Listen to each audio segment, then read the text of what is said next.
এই সিস্টেম থেকে যদি এই সিস্টেমে আসেন, দেখেন আজকে যদি আপনার বাবা ছিল, আপনার দাদা ছিল, ছিল না ভাই?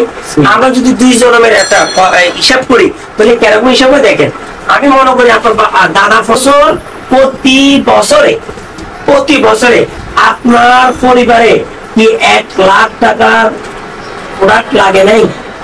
প্রতি বছরে একদম ছোট্ট ফ্যামিলি হইলো বছরে 1 লাখ টাকার প্রোডাক্ট তো লাগে, কস্টিউম থেকে ফুড থেকে আর লাগে না? তাহলে আপনার যদি 1 লাখ টাকা হয়, এই 1 লাখ টাকা যদি আপনার প্রতি বছর খরচ হয়, তাহলে আমরা দেখলাম 100 বছর, কত বছর? যদি আমরা 100 বছর গুণন 1 লাখ, 1 লাখ ভাই 1 লাখ, তাহলে আমাদের সমান কত দাঁড়ায়? 1 কোটি। 1 কোটি টাকা আপনার কি করছে? আপনার পরিবার সবাই থেকে কি করছে? বাজার করছে। কি করছে ভাই? বাজার করছে। এই যে 1 কোটি টাকা যে বাজার করছে, আপনার বড় পরিবার এখান থেকে কোনো লাভবান আছে? না।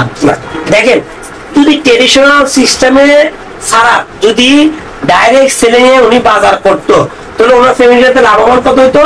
যদি কোম্পানি মনে করেন যে 1 কোটি টাকা আপনার ফ্যামিলি বাজার হয়েছে, কোম্পানি কত নিছে? 40 লাখ। আপনার পরিবারে সেভ হয়েছে কত? 60 টাকা থেকে 7% বাদ দিলে, 7 লাখ টাকা বাদ দিলে আর কত টাকা? 53 লাখ টাকা। কত লাখ টাকা? এই দিন 53 লাখ টাকা যদি সেভ হইতো, এই দিন আপনি লাকি আছেন, ঠিক আছে? আপনার কি আর ওই কষ্টটা করা লাগতো?